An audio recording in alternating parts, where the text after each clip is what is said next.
Na aclamada série The Chosen, teve uma cena que claramente não estava na Bíblia.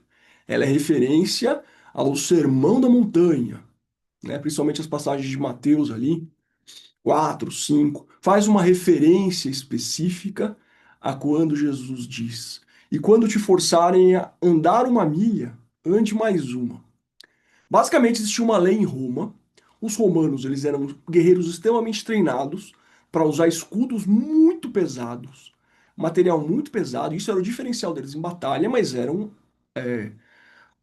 aparatos muito pesados, cansativos de você levar de um lugar para outro. Então, eles tinham uma lei em todos os lugares em que eles dominavam, eles podiam pegar qualquer um do povo subjugado para andar uma milha com todas as bagagens, digamos assim, e as armaduras deles. Beleza.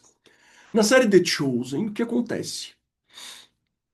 Pegam os judeus e falam: Judeus, Jesus e os discípulos, carreguem as nossas coisas. O centurião romano tirou o elmo, colocou em Jesus, colocou nos discípulos, colocou nas outras pessoas, em Maria Madalena, e fizeram eles carregarem. Gente, minha garganta está destruída. Eu já falo sobre isso, mas vamos concluir essa história. E aí, basicamente, o que acontece? Pedro, né? Olhou, né? Shimon Bar Joná, ainda não era chamado de Quefas, querendo. Outros também, Simão Zelote, que era um guerreiro, também olhou. Jesus, com a sua autoridade, ele só olhou, não precisa falar. O líder não precisa ser agressivo. Ele só olhou, todo mundo já. Judas ficou indignado, né? Enfim, o vitimista desde aquela época. E aí eles foram. Tuf, tuf, tuf, desculpa. O vitimista geralmente é o primeiro a trair, não sei se você. Né? Mas enfim. Vamos lá, tem vitimistas crônicos. E aí, tuf, tuf, tuf, tuf, estão lá andando com aquele peso. E aí tem a fortaleza que eles iam, e aqui tem um marco de uma milha.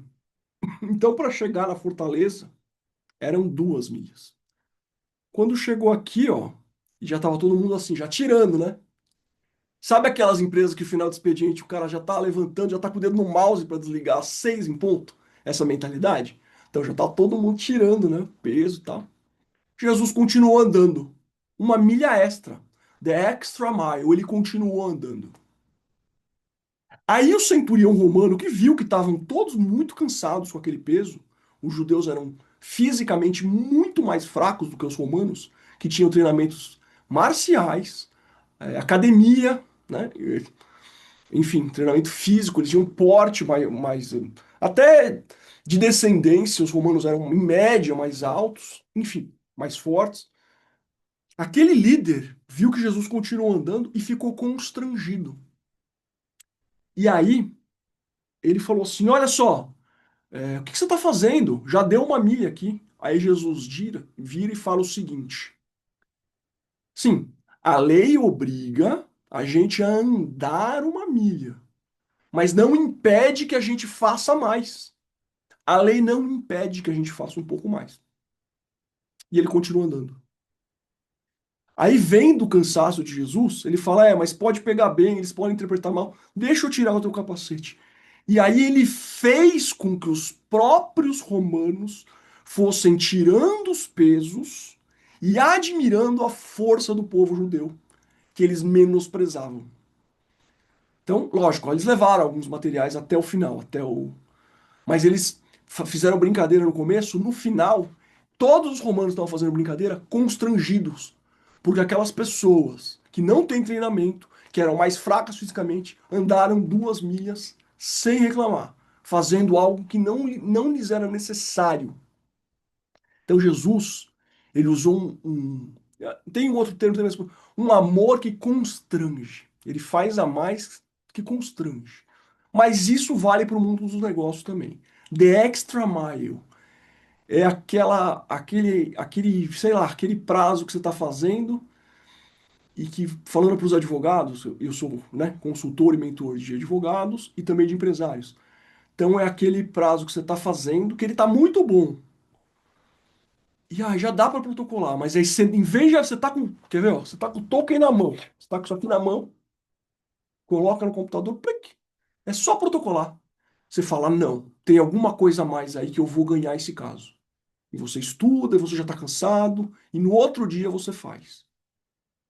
Ou você é um empresário e está num showroom lá, e tá todo mundo cansado e não veio nenhum cliente do jeito que você queria, e você fala, não, vamos mudar a campanha. Vamos dar uma cortesia, uma coisa que custava R$ 20, vamos dar de cortesia, vamos buscar gente. Às vezes, fazendo isso, ele vai conseguir um cliente de R$ 2 milhões. Ou seja, ele dá um negócio de R$ 20, que na escassez dele ele falou, não vou fazer, mas ele faz, arrisca, e aí ele fecha um cliente de R$ 2 milhões. É a milha extra. Não é necessariamente física, é uma atitude. E eu queria começar assim, por quê? Pedindo desculpas pelo horário, meus vídeos geralmente saem no outro horário, vocês sabem bem, meus seguidores fiéis, né? Desde que 2019 aqui comigo, tenho alguns seguidores muito fiéis. E eu queria dizer que eu tô com febre, dor de garganta, a minha filha tá com um pouco de dor de garganta, não dormi, aquela coisa. E eu tinha uma reunião importante hoje, domingo. Sim, domingo. Para mim, todo dia é segunda-feira. Você tem que desfrutar e trabalhar no mesmo dia. É assim. O sistema fala uma coisa, a gente leva no que dá. Não precisa ceder em tudo. A gente pode ser um pouquinho diferente. Beleza. O que que eu fiz? Eu tomei Curistina D, Resfenol, Vicpirena, um combo, gente. E assim, eu gosto de dormir. Muitas pessoas de alta performance dizem que não gostam de dormir, que estão perdendo muita coisa. Muito pelo contrário. Para quem estuda neurociência e os sonhos, tudo que você aprende, tudo que você lê, tudo que você constrói de parcerias, de conexões, de pessoas que você aprende coisas, pessoas sábias, é dormindo que você sedimenta isso no seu cérebro. Então eu gosto de dormir, mas no máximo 8 horas por dia. Ou sei lá, um dia frio, tranquilo, entendeu? Tipo um domingão, eu dormir 9 horas por dia. Mais que isso, não. Mas pra eu me recuperar da febre que eu tava, eu falei, tem que dormir mais, tem que dormir o dia inteiro. E isso eu tava na quinta-feira. Então na sexta eu dormi quase o dia inteiro. Ficava acordando e tal, quase o dia inteiro. Aí eu tinha algumas coisas de trabalho pra fazer, fiz, né? Filmei, tinha uma coisa de consultoria, pá. Deitei de novo, coma, quase coma. E hoje, às 16 horas, fiz a reunião, uma reunião muito interessante, muito produtiva. Inclusive, não vou citar, mas a pessoa que estava na reunião, ela tinha isso. Ela tem nitidamente, eu leio muitas pessoas. O extra mile, que é o chamado olho, no Rock Balboa, nosso grande jurista, Rock Balboa chama de olho de tigre, né? Que a pessoa ela vai, se ela é muito sedimentada nas coisas boas da vida, ela perde o olho de tigre, então tem aquele olho de tigre. Então eu fiz a reunião, em tese eu iria jantar, mas eu tomei um banho, botei o casaco por cima do meu pijama, eu tô de pijama, e vim aqui gravar para vocês, para falar sobre isso. Essa milha extra, gente, esse olho do tigre, é uma coisa que não é ensinada na escola, na faculdade, em lugar nenhum. Ou você teve um pai, ou você teve algum exemplo. Tem muitos. Rock Balboa, Sylvester Stallone. O cara, eu fui em Miami, Coconut Grove, no bairro que o Stallone cresceu, tá? Sempre gostei de artes marciais, de boxe, enfim, né? Nas lutas do Tyson, eu sou um cara que nasceu nos anos 70. Então, eu fui até lá e o Sylvester Stallone, ele era disléxico.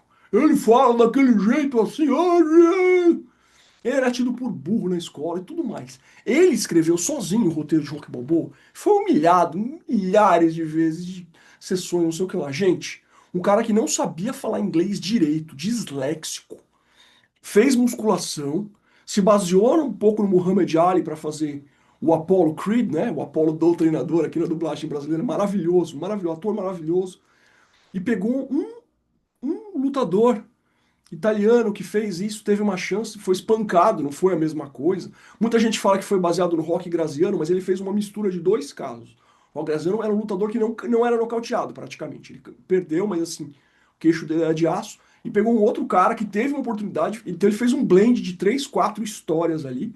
Mas basicamente, Sylvester Stallone, ele fez a milha extra na vida pessoal dele. O cara tinha tudo pra mexer com droga. Aquela era uma região, aquela região de Coconut Grove, até hoje tem os cubanos lá, tem não sei o que lá. Eu fui no Planet Hollywood número 1, lá, do Stallone mesmo. Cara, e ele fez essa milha extra na vida dele, conseguindo que alguém fizesse esse roteiro, ele abrindo mão de dinheiro, abrindo mão de quase tudo. Um cara semi-analfabeto, Hollywood, com certas imposições. Hoje, quem assiste o meu canal sabe que metade do que é falado ali de suposta sabedoria de Hollywood e tal, é tudo mentira. São construções culturais ali, né? Que eles precisam vender coisas através do filme e tal. É uma máquina de vendas, é só isso aqui. E hoje de destruição de valores, cultura woke, essas coisas, que agora já está tendo uma balanceada de novo devido ao que aconteceu nas eleições americanas. Né? Já estamos vendo filmes com valores melhores. Filmes em que não aparecem cenas desnecessárias de graça ou, enfim, não vou me aprofundar aqui porque, né, hoje em dia já sabe, né? Falando nisso, o Léo Lins pegou 8 anos para fazer uma piada. Eu nem ia falar disso, mas eu cheguei nesse ponto. Eu vou começar a medir o que eu falo aqui. Porque o cara faz uma piada e pega 8 anos de cadeia. Gente do céu, o que que aconteceu com o direito brasileiro? O que que aconteceu? OAB, e aí? Né? Aliás, não vou falar isso não. Não vou falar isso, deixa quieto. Ia falar uma coisa da eleição da OAB. Eu tinha um problema no meu token e eu não votei. Deu um problema na hora. Eu tomei uma multa de R$ 120. Cara, que gosto de pagar essa multa. Que gosto de pagar essa multa. R$ 120? Enfim, era isso. Agora voltando aqui, porque a gente teria que ser representado, né? Tá, vamos lá. Não sei se eu vou. Não vou editar esse vídeo. Vamos lá. Voltando aqui pro Stallone. Cara, o cara tinha tudo, tudo, tudo pra se ferrar. E ele, com esse roteiro, abriu mão de dinheiro, abriu mão de fama no primeiro momento, e ele ganhou o Oscar, que é uma coisa intelectualizada, uma coisa. Oh, eu mesmo, antes de mudar, de abrir minha mente em todos os sentidos, foi uma coisa que aconteceu nos últimos 3 anos. Eu ficava sem dormir, eu tinha coisas, eu tinha audiência, sei lá, em Campinas, uma audiência grande, não. Ficava sem dormir para ver o Oscar, gente do céu. Então eu ficava lá, o Oscar, aqueles. Nossa, né? É uma espécie de idolatria. Ele ganhou o Oscar. Ele chegou no top rank no primeiro soco que ele deu. Primeiro filme. E aí, pô, uma carreira fantástica. E ele fala em entrevistas: eu tenho minhas limitações cognitivas. Mas sabe qual é a minha diferença? Eu tenho o olho de tigre, eu tenho o extra mile. E o que que eu vejo hoje no mundo entre empresários, profissionais, principalmente advogados, advogados que trabalham em grandes escritórios. Cara, o cara é bom tecnicamente, um empresário é criativo, mas aquele extra mile ele não tem. Deu a hora de fechar a loja, vamos todo mundo fechar. Putz, vamos fazer uma revisão nas despesas do mês? Pegar a planilha e ver receita, despesa, custo. Vamos fazer uma revisãozinha aqui? Tem software para fazer isso? Vamos olhar por cima? Não. O cara ele trava. E aí, quando muitos problemas se acumulam, ele reclama sem saber o motivo. E que é, você que é meu seguidor, já digo, se inscreva aqui no canal também. Me siga nas redes sociais, @RestauraCalSA, né? Você que já tá aqui fiel, você não vai fazer assim. É isso que eu quero passar, mesmo estando bem maquiadinho. É isso que eu quero passar. Faça a sua milha extra. Faça o que precisa ser feito. Depois você descansa. Vai valer a pena. Tem um princípio que é de 80-20, o princípio de Pareto, ele é real. Tem coisas na sua vida que você está na dúvida de fazer ou não, e o seu cérebro ele vai mandar você economizar energia. Essa é a função dele desde o tempo das cavernas. Só que se você confrontar ele e você fizer essa milha extra, vai fazer toda a diferença. Eu tô, putz, gripado, com febre e tal, e tô aqui gravando para vocês com prazer, com, ó, tesão. Por quê? É o que eu sempre penso. Se uma pessoa assistir esse vídeo, uma pessoa só assistir esse vídeo, e falar, pô, eu vou tentar isso. E aí ela muda de emprego, ganha uma promoção. A filha dela consegue estudar num lugar melhor. Sei lá, a mulher dela ele consegue dar um carro pra mulher que tá se matando em ônibus. Aí eu já andei de ônibus muitos anos aí, de terno, sendo encoxado, dando cotovelada pra lá e pra cá, terno, metrô, caramba. Se uma pessoa fizer a diferença, essa minha milha extra fez outra milha extra, entendeu? É isso, gente. É isso que eu queria passar pra vocês hoje. É um vídeo curto pelas condições, minha barriga tá roncando, não sei nem se vai sair, apesar do meu microfone ser muito bom aqui, o kit que eu tenho, né? Mas eu preciso jantar, tá bom? Porque eu vou tomar uns remédios aí. Um abraço a todos. Ah, eu me chamo Lucas Marcílio E esse é o canal Restauração SA. Um abraço a todos.